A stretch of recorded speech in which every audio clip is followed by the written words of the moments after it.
আসসালামু আলাইকুম ভিউয়ার্স। তো অনেকেই বলে ভাই আপনারা ভুরা বালু দিয়ে ফ্লোর টাইলস লাগাইতেছেন, ভিজা বালু দিয়ে লাগানো যায় না।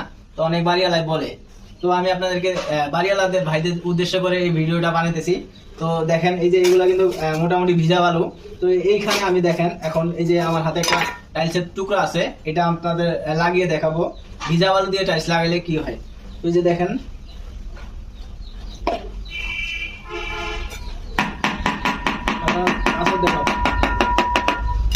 তো এই যে দেখতে পাচ্ছেন এটা কিন্তু ভিজা মশলা দিয়ে লাগাইলাম। তো ভিজা মশলা লাগানোর পর দেখেন এই যে একেবারে টাইলসটি কিন্তু ধরে নেই। তো আরেকটা এই যে দেখতে পাচ্ছেন পাশে দুরুসা বালু এবং ভুরা বালু আছে, এটা দিয়ে একটা টাইলস লাগাই দেখাবো আপনাদের সেম ভাবেই।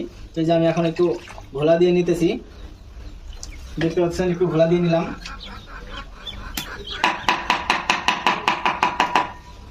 তো এখন দেখেন, তো দেখতে পাচ্ছেন ভুরা বালু দিয়ে লাগাইলে টাইলস কিভাবে ধরে এর প্রমাণ। তো যারা বুঝেন না এই সম্পর্কে অবশ্যই মিস্ত্রি যেটা ভালো মনে করে সেটাই আপনারা করতে দিবেন, উনাকে দায়িত্ব দিয়ে দিবেন। ধন্যবাদ।